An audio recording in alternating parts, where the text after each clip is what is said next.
नमस्कार सभी को।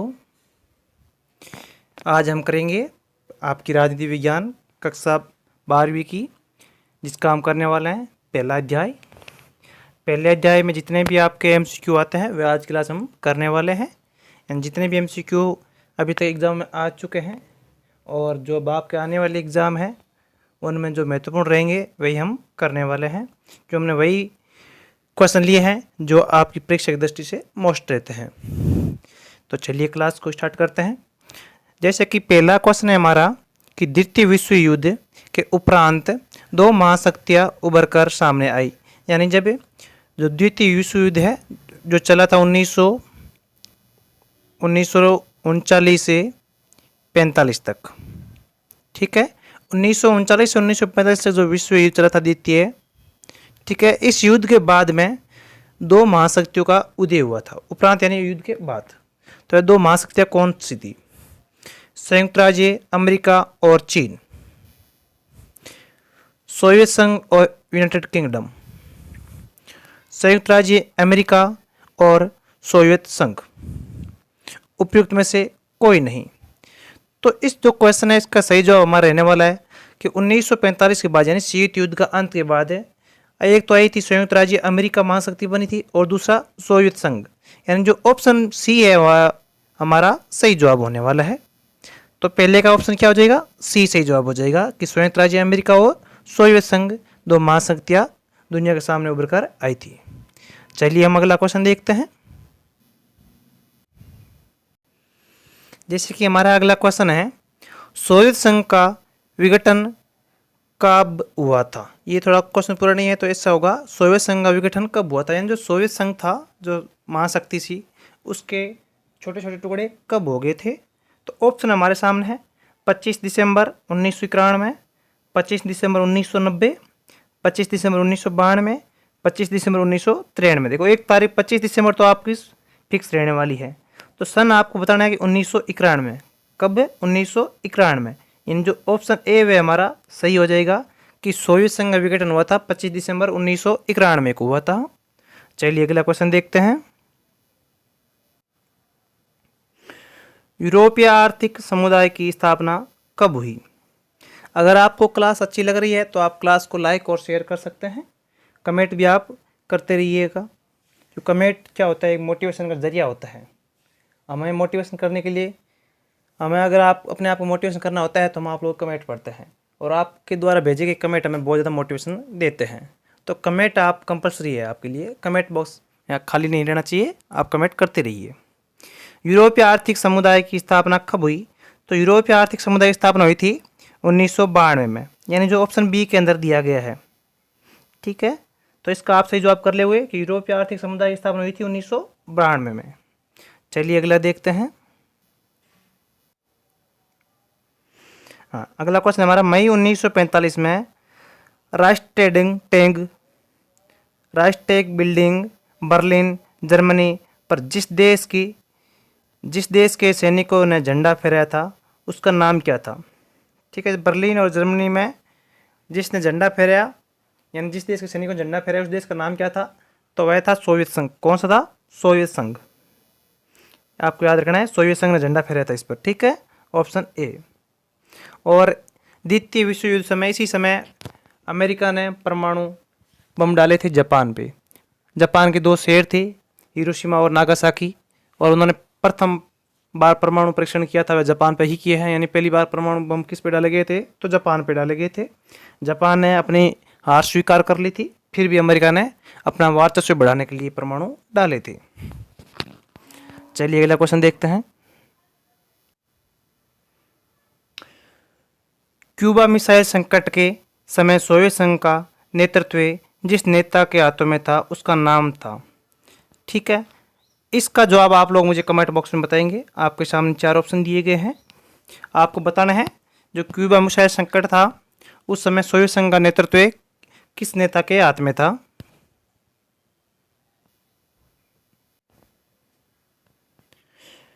क्यूबा में सोवियत संघ द्वारा परमाणु हथियार तैनात करने की भनक अमेरिका को कितने हफ्तों बाद लगी थी? उनकी संख्या थी 3, 13, 23 या इनमें से कोई नहीं। तो कम से कम 20 दिन बाद में उनको जानकारी मिली थी।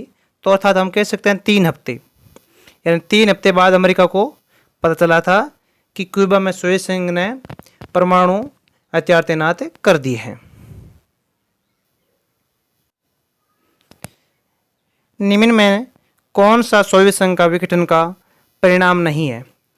संयुक्त राज्य अमेरिका और सोवियत संघ के बीच विचारधारात्मक लड़ाई का अंत, स्वतंत्र राज्यों के राष्ट्रीय कुल CIS का जन्म, विश्व व्यवस्था की शक्ति संतुलन में बदलाव, या मध्य पूर्व में संकट। तो ये तीनों तो हैं, A भी था, C भी था, D भी था, जो B है वह नहीं है, परिणाम नहीं याद रखना। स्वतंत्र राज्यों के राष्ट्रीय कुल CIS का जन्म, ये नहीं था, बाकी तीनों थे। तो इसका जवाब आपका हो जाएगा नहीं वाले में B, ये सोवियत संघ का विघटन का परिणाम नहीं है। विश्व राजनीति के 2 ध्रुव कौन कौन थे? भारत और चीन, अमेरिका और सोवियत संघ, जर्मनी और जापान, ब्रिटेन और फ्रांस। इसका जवाब आप लोग मुझे कमेंट बॉक्स में बता सकते हैं। इजी क्वेश्चन है कि विश्व राजनीति के 2 ध्रुव कौन कौन थे? भारत चीन तो थे ही नहीं, ठीक है। बाकी 3 जवाब आपके लिए हैं, 3 में से एक आपको सही जवाब मुझे कमेंट बॉक्स में बताना है, क्योंकि मैंने आपको कहा था कि कमेंट हमारे लिए एक मोटिवेशन का काम करता है। एमनेस्टी इंटरनेशनल किससे संबंधित है? बाल श्रम, मानवाधिकार, पर्यावरण या शिक्षा? तो एमनेस्टी इंटरनेशनल मानवाधिकार से संबंधित है। किससे? मानवाधिकार से, यानी ऑप्शन बी हमारा इसका सही जवाब हो जाएगा। चलिए अगला क्वेश्चन देखते हैं। अगला क्वेश्चन क्या है, यानी क्वेश्चन नंबर 10 देखते हैं हम। सोवियत अर्थव्यवस्था के प्रकृति के बारे में निम्नलिखित में से कौन सा कथन गलत है? सोवियत अर्थव्यवस्था में समाजवाद प्रभावी विचारधारा थी, ये तो सत्य है, गलत हमें छांटना है। उत्पादन के साधनों पर राज्य का स्वामित्व नियंत्रण होना, ये भी सही था। जनता को आर्थिक आज़ादी थी, गलत, ये गलत है, जनता को आर्थिक आज़ादी नहीं थी। तो ऑप्शन आपका सी हो गया, डी को देखने की जरूरत नहीं है, यानी सी ऑप्शन में हमारा गलत है, ये गलत कथन है। जनता को आर्थिक आज़ादी थी, ये कथन गलत है, जनता को आर्थिक आज़ादी की नहीं थी। बर्लिन की दीवार का निर्माण किसका प्रतीक था? तो बर्लिन की जो दीवार है वह शीत युद्ध का था, ठीक है। तो इसको हम कह सकते हैं शीत युद्ध के चरम उत्कर्ष का था, यानी ऑप्शन ए के अंदर जो हमारा दिया है वही हमारा सही जवाब हो जाएगा। द्वितीय विश्व युद्ध का आरंभ या शीत युद्ध का अंत या द्वितीय विश्व युद्ध का अंत, तो शीत युद्ध के चरम उत्कर्ष का उदाहरण था बर्लिन की दीवार।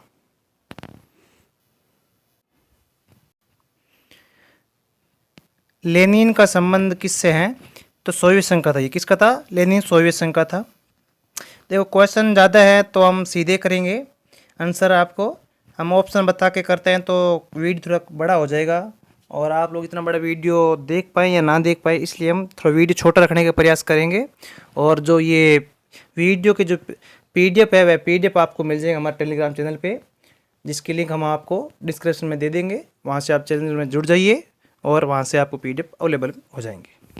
तो चलिए अगला क्वेश्चन देखते हैं। सोवियत संघ ने अफगानिस्तान में कब हस्तक्षेप किया? तो सोवियत संघ ने अफगानिस्तान में हस्तक्षेप किया था 1979 में। कब किया था? 1979 को सोवियत संघ ने अफगानिस्तान में हस्तक्षेप किया था। तो ऑप्शन जो डी है हमारा सही जवाब हो जाएगा। सोवियत संघ के विघटन का क्या परिणाम हुआ? सोवियत संघ के विघटन का परिणाम हुआ था दूसरी दुनिया का अंत। नाम प्रथम दुनिया का अंत, शीत युद्ध का आरंभ या संयुक्त राष्ट्र संघ की स्थापना, ये तीनों नहीं होंगे। सोवियत संघ के विघटन का परिणाम हुआ था दूसरी दुनिया का अंत, यानी जो ऑप्शन ए है वह हमारा सही जवाब रहेगा। निम्नलिखित में से कौन सा कथन सोवियत संघ के विघटन से संबंधित नहीं था? गतिरोध अर्थव्यवस्था, ये था। जनता का असंतोष था। विभिन्न गणराज्यों में राष्ट्रवादी आंदोलन, ये भी था। लोगों के विशेष अधिकार बढ़ाना, ये नहीं था। तो जो ऑप्शन डी है वह हमारा इस क्वेश्चन का सही जवाब रहेगा कि सोवियत संघ के विघटन का संबंधित नहीं था। तो वह ये था कथन, लोगों के विशेष अधिकारों को बढ़ाना। 1955 की वार्सा संधि में कौन सा देश सदस्य नहीं था? तो पूर्वी जर्मनी या पश्चिमी जर्मनी? तो इसका सही जवाब हो जाएगा पश्चिमी जर्मनी। ऑप्शन जो सी है वह हमारा सही जवाब हो जाएगा कि वार्सा संधि में पश्चिमी जर्मनी शामिल नहीं था। ये थोड़ा कठिन सा क्वेश्चन मैं आप लोगों के लिए दे रहा हूँ कि सोवियत संघ के विभाजन के बाद रूस का प्रथम निर्वाचित राष्ट्रपति कौन था? ठीक है, आपको इसमें बताना है, 4 जवाब आपके सामने हैं। इसमें से आपको सही जवाब बताना है कि इसमें से रूस का प्रथम निर्वाचित राष्ट्रपति कौन था। मैं तो देखो स्टालिन को सपोर्ट कर रहा हूँ, आप लोग बताना सही जवाब क्या है। मैं तो सी को बता रहा हूँ, आप लोग मुझे बताना सही जवाब इसका। ठीक है, स्टालिन संविधान कब लागू हुआ? स्टालिन संविधान लागू हुआ था 1936 में। कब लागू हुआ? 1936। ठीक है, स्टालिन संविधान कब लागू हुआ? तो 1936 में हुआ, यानी ऑप्शन ए हमारा सही जवाब हो जाएगा। किस देश के प्रभुत्व से एक ध्रुवीयता कायम हुई? तो अमेरिका से हुई थी। किससे? अमेरिका। ऑप्शन डी हमारा सही जवाब हो जाएगा कि किस देश के प्रभुत्व से एक ध्रुवीयता कायम हुई थी, तो वह एक अमेरिका था। अभी शक्तिशाली देश में अमेरिका ही है सबसे ज़्यादा।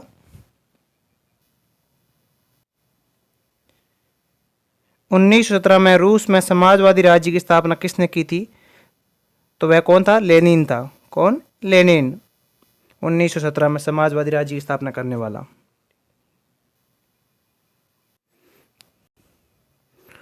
सोवियत गुट से सबसे पहले कौन सा देश अलग हुआ? तो पोलैंड या यूगोस्लाविया या पूर्व जर्मनी या अल्बानिया? तो सोवियत गुट से सबसे पहले अलग होने वाला देश था यूगोस्लाविया। याद रखना कौन सा था? यूगोस्लाविया। ऑप्शन बी इसका सही जवाब हो जाएगा। पोलैंड में सॉलिडेरिटी आंदोलन का नेतृत्व किसने किया था? तो लेचव लेसा था। कौन था? लेचव लेसा। ऑप्शन ए हमारा सही जवाब हो जाएगा, पोलैंड में सॉलिडेरिटी आंदोलन का नेतृत्व करने वाला। स्वतंत्र राज्यों के राष्ट्रीय कुल की स्थापना किसने की थी? तो वह था एल्टिसिन। ऑप्शन सी हमारा सही जवाब हो जाएगा, स्वतंत्र राज्यों के राष्ट्रीय कुल की स्थापना करने वाला था एल्टिसिन। भारत में पाकिस्तान के बीच ताशकंद का समझौता कराने में किस सोवियत नेता का महत्वपूर्ण भूमिका निभाई? तो वह था कोसिगिन। ऑप्शन सी सही जवाब हो जाएगा कि कोसिगिन ने भारत और पाकिस्तान के बीच ताश का समझौता में महत्वपूर्ण अपनी भूमिका निभाई थी। चलिए अगला क्वेश्चन देखते हैं। अगला क्वेश्चन क्या रहेगा? दूसरी दुनिया के देशों में किस प्रकार के देश आते हैं? पूंजीवादी देश, विकासशील देश, गुटनिरपेक्ष देश या साम्यवादी देश? तो दूसरी दुनिया के देशों में साम्यवादी देश आते हैं। कौन से आते हैं? साम्यवादी देश आते हैं, यानी जो ऑप्शन डी के अंदर दिया गया है वह हमारा सही जवाब हो जाएगा कि दूसरी दुनिया के देशों में आने वाले साम्यवादी देश कहलाते हैं।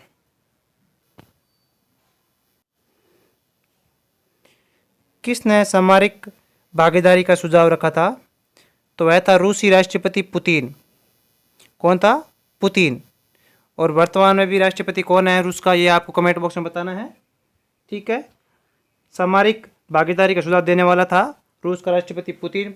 और वर्तमान में रूस का राष्ट्रपति कौन है, इसका जवाब आप लोग चाहे तो कमेंट बॉक्स में बता सकते हैं, अगर आपको थोड़ा भी आता है तो। मुझे लगता है आपको शायद ही आता होगा, अगर आता होगा तो आप लोग कमेंट जरूर बताएंगे मुझे। वार्सा संधि को सबसे पहले किस राज्य ने छोड़ा था? तो वह था अल्बानिया, यानी ऑप्शन सी हमारा सही जवाब हो जाएगा कि वार्सा संधि को सबसे पहले छोड़ने वाला राज्य था अल्बानिया। 1975 में यूरोप में सुरक्षा व सहयोग सम्मेलन कहाँ हुआ था? तो वह हुआ था हेलसिंकी में। हेलसिंकी में हुआ था। Option D. देखो थोड़ा मिस प्रिंटिंग काफ़ी हो चुका है, तो उसका आप लोग समझदार है तो आप लोग इसे समझ आएंगे कि मिस प्रिंटिंग कभी कभी हो जाती है हम जब टाइपिंग करते हैं। तो ये आप अपने मन पे ना रखें कि सर के मिस इतने गलत लिखे हुए हैं, ये गलत नहीं है, ये मिस प्रिंटिंग हुई है, हमें भी पता है, पर कभी कभी मिस प्रिंटिंग की मिस्टेक हो जाती है। बाकी आपको पता है हमारी क्लास में कम ही प्रिंटिंग की मिस्टेक आती है, तो आप लोग इसे सही सुधार कर लेना।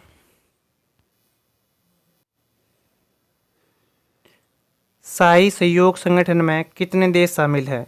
4, 5, 6, 7। तो इसमें 6 देश शामिल है। कितने हैं? 6। यानी ऑप्शन जो सी है वह हमारा सही जवाब रहेगा कि शाही सहयोग संगठन में 6 देश शामिल हैं। चलिए अगला क्वेश्चन देखते हैं। पूर्व साम्यवादी देशों ने कौन सी व्यवस्था अपनाई है? समाजवादी, मार्क्सवादी, उदारवादी या फासीवादी? तो उदारवादी व्यवस्था अपनाई है। कौन सी? उदारवादी व्यवस्था अपनाई है पूर्व साम्यवादी देशों ने, याद रखें। चलिए अगला क्वेश्चन देखते हैं। दो ध्रुवीयता का अर्थ क्या है? देखो, दो ध्रुवीयता यानी दो महाशक्तियों का एक दूसरे के विरोध होना, यानी दूर होना और एक दूसरे के प्रतिद्वंदी बनना। तो इसमें हम कह सकते हैं एक तो हो गया अमेरिका और दूसरा सोवियत संघ का प्रतिद्वंदी का प्रभुत्व बनना। तो ऑप्शन जो सी के अंदर है वह हमारा सही जवाब रहेगा कि दो ध्रुवीयता का अर्थ होता है अमेरिका एवं सोवियत संघ का प्रतिद्वंदी का प्रभुत्व बनना। दो ध्रुवीय विश्व व्यवस्था में पूर्वी गठबंधन का नेतृत्व किसने किया था? Great Britain, France, America, Soviet संघ। देखो, ब्रिटेन और फ्रांस तो थे ही नहीं, ठीक है, दो ध्रुवीय विश्व युद्धों में व्यवस्था में। तो एक अमेरिका थी, एक सोवियत संघ था। तो पूर्वी गठबंधन का नेतृत्व करने वाले थे सोवियत संघ। किसने किया था पूर्वी गठबंधन का नेतृत्व? सोवियत संघ ने किया था। तो ऑप्शन डी हमारा सही जवाब हो जाएगा। निम्नलिखित में से कौन सा एक शीत युद्ध की समाप्ति का परिणाम नहीं है? इसमें आप एक ऑप्शन देख रहे हैं, भारत और पाकिस्तान द्वारा परमाणु परीक्षण। तो ये नहीं है, क्यों? भारत और पाकिस्तान का कोई लेन देन नहीं था सोवियत, ठीक है, शीत युद्ध का। तो ऑप्शन डी हमारा हो जाएगा, ये परिणाम नहीं है, बाकी तीनों है। निम्नलिखित में से कौन नाटो का सदस्य नहीं है? ठीक है, नाटो में अभी वर्तमान में 30 देश है। कितने देश शामिल है? 30 देश शामिल है। तो उसमें जर्मनी भी है, फ्रांस भी है, ब्रिटेन भी है, लेकिन भारत नहीं है। तो ऑप्शन ए हमारा सही जवाब हो जाएगा कि नाटो में भारत शामिल नहीं है। ये 30 देशों का एक संगठन है। इस संगठन में कुछ अपने नियम हैं, जैसे मान लो किसी दूसरे देश ने एक देश पे हमला कर दिया तो 30 देश एक साथ आ जाएंगे, ठीक है। इसका नेतृत्व कहें तो अमेरिका कर रहा है। निम्नलिखित में से कौन सा एक देश नाटो का सदस्य है? अभी बताना था नहीं था, अभी बताना है। तो इसमें हमने ब्रिटेन ऑप्शन दिख रहा है आपको, तो ब्रिटेन हमने अभी देखा था कि ब्रिटेन है, तो ब्रिटेन सीधा हो गया एक देश, ठीक है। क्यों? भारत तो नहीं है, रूस भी नहीं है और चीन भी नहीं है, तीनों नहीं है, ये तीनों अलग हैं। इन तीनों का अपना एक संगठन है RIC बनाने की कोशिश कर रही है, यानी रूस, इंडिया और चीन। निम्नलिखित में से कौन सा एक सोवियत संघ के विखंडन का परिणाम नहीं है? CIS का जन्म, ये तो परिणाम था। अमेरिका व सोवियत संघ के बीच वैचारिक युद्ध की समाप्ति, ये भी था। शीत युद्ध की समाप्ति, ये भी था। मध्य पूर्व में संकट, ये नहीं था। तो जो ऑप्शन डी में दिया हुआ है तो वह सही हो जाएगा। ये परिणाम नहीं है सोवियत संघ विखंडन का, यानी मध्य पूर्व में संकट सोवियत संघ विखंडन का परिणाम नहीं है। 1991 में सोवियत संघ के विखंडन के उपरांत कौन सा देश महाशक्ति के रूप में उभरा? जर्मनी, इटली, अमेरिका, चीन। तो 1991 में सोवियत संघ के विघटन के बाद अमेरिका एक शक्ति के रूप में उभरा था। तो ऑप्शन सी हो जाएगा, क्योंकि पहले जब तक सोवियत संघ था तो वह शक्तिशाली था, फिर ये इसका विखंडन हो गया तो अमेरिका एक शक्तिशाली देश के रूप में उभरा दुनिया के सामने। ऑन लिबर्टी शीर्षक पुस्तक के लेखक कौन है? तो इसके लेखक है J.S. मिल। ऑन लिबर्टी शीर्षक पुस्तक के लेखक थे J.S. मिल। ऑप्शन ए हमारा सही जवाब रहेगा। चलिए अगला क्वेश्चन देखते हैं। चलिए इस क्लास का अंतिम क्वेश्चन करते हैं। ये आज की क्लास का हमारा अंतिम क्वेश्चन रहेगा। जल्दी मिलेंगे एक अच्छी क्लास के साथ। तो मनुष्य स्वतंत्र उत्पन्न होता है किंतु स्वतः वह महंदों में अंधा हुआ है, यानी मोह लालचवश अपने वह अंधा हो जाता है तो वह किसने कहा था? तो ये रूसो ने कहा था। किसने कहा था? रूसो ने कहा था कि मनुष्य जन्म जब लेता है तो वह स्वतंत्र होता है, उसके ऊपर किसी प्रकार का मोह माया लालच लोभ नहीं होता है, ना किसी प्रकार का बंधन होता है, परंतु बाद में वह जाके स्वयं ही उन बंधनों में बनता जाता है, यानी अपना आप बंधन बनाता है और उसमें बन जाता है। तो ये कथन कहने वाला था रूसो। चलिए मिलते हैं जल्दी अगली क्लास में।